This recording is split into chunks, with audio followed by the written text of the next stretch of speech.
And speaking of the war fallout, Australia's wheat belt is sending a warning signal to global food markets.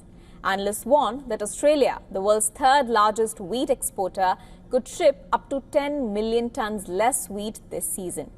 Here's a report on how a geopolitical conflict is now spilling into agriculture and global food security. Take a look. Australia's wheat farmers are cutting back production as the Iran war disrupts global fuel and fertilizer supplies. Farmers across key growing regions are planting less wheat, using less fertilizer and shifting to lower cost fodder crops as input prices surge and rainfall remains below normal.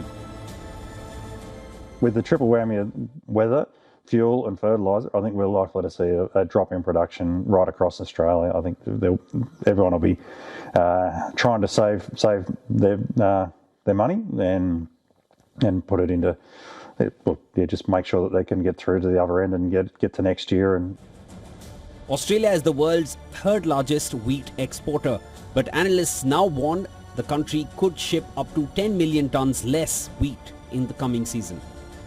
That would remove nearly 5% of global wheat exports from the market.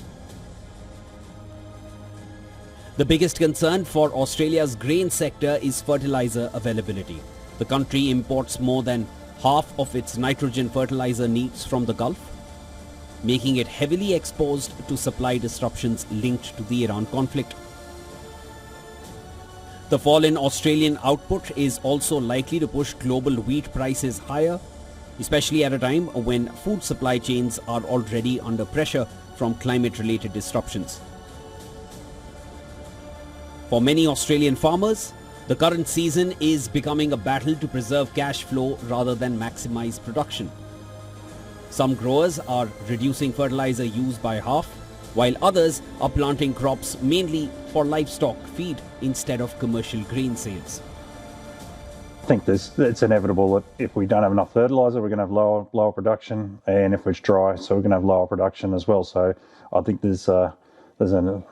every indicator is pointing towards lower production.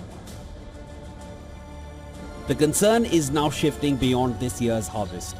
Farmers say prolonged supply disruptions and rising costs could reduce planting even further in 2027, increasing pressure on global food markets. What began as a shipping disruption is now spreading into agriculture, with consequences that could be felt in food prices and grain supplies worldwide. Business Bureau, WION World is One.